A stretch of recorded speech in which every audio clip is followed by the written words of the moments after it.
Back Vijayawada ధర్నా చౌక్లో ఉపాధ్యాయ సంఘం 3 రోజుల నిరాహార దీక్షకు దిగింది. 1వ తారీఖున జీతం ఇస్తాం, బకాయిలు ఊసెత్తమంటే కుదరదని హెచ్చరిస్తున్నారు టీచర్లు.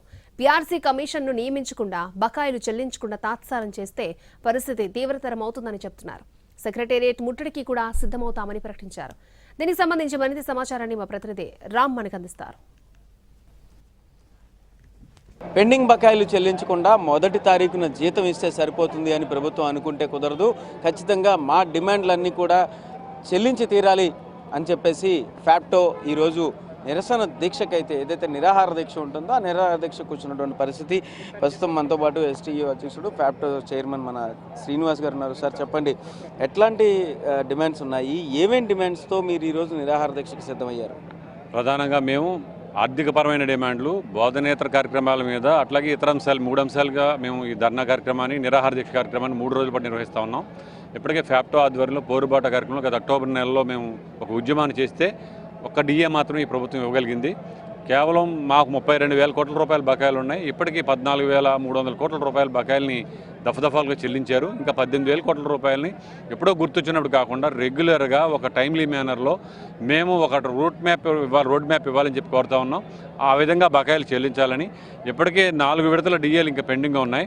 3 సంవత్సరాలు దాటి ఇప్పటికే సరెండర్ లీవులు బకాయిలు ఉన్నాయి. ఇవన్నీ కూడా చెల్లించాలని కోరుతా ఉన్నాం. అయితే సరెండర్ లీవులకి సంబంధించి కూడా ఆల్రెడీ ఇప్పటికే 1 సరెండర్లు 2 సరెండర్ ఇస్తున్నాము. సరెండర్ లీవ్స్కి మేము ముందుగానే ఉంటున్నాము. అలాగే గత ప్రభుత్వం కంటే కూడా కొంత కంఫర్టబుల్గానే మేము ఉద్యోగుల్ని చూసుకుంటున్నాము అనేది ప్రభుత్వం యొక్క వాదన.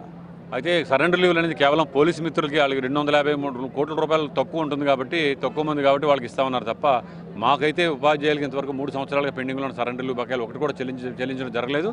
కాబట్టి మేము సరెండర్ లీవ్ అడుగుతా ఉన్నాం. దీనికంటే ప్రధానమైంది 12వ పీఆర్సీ కమిటీని వేయకపోవడం. 33 నెలల కాల పరిమితి అయిపోయింది. ఇప్పటికీ 33 నెలల కాలాన్ని మేము నష్టపోయాం.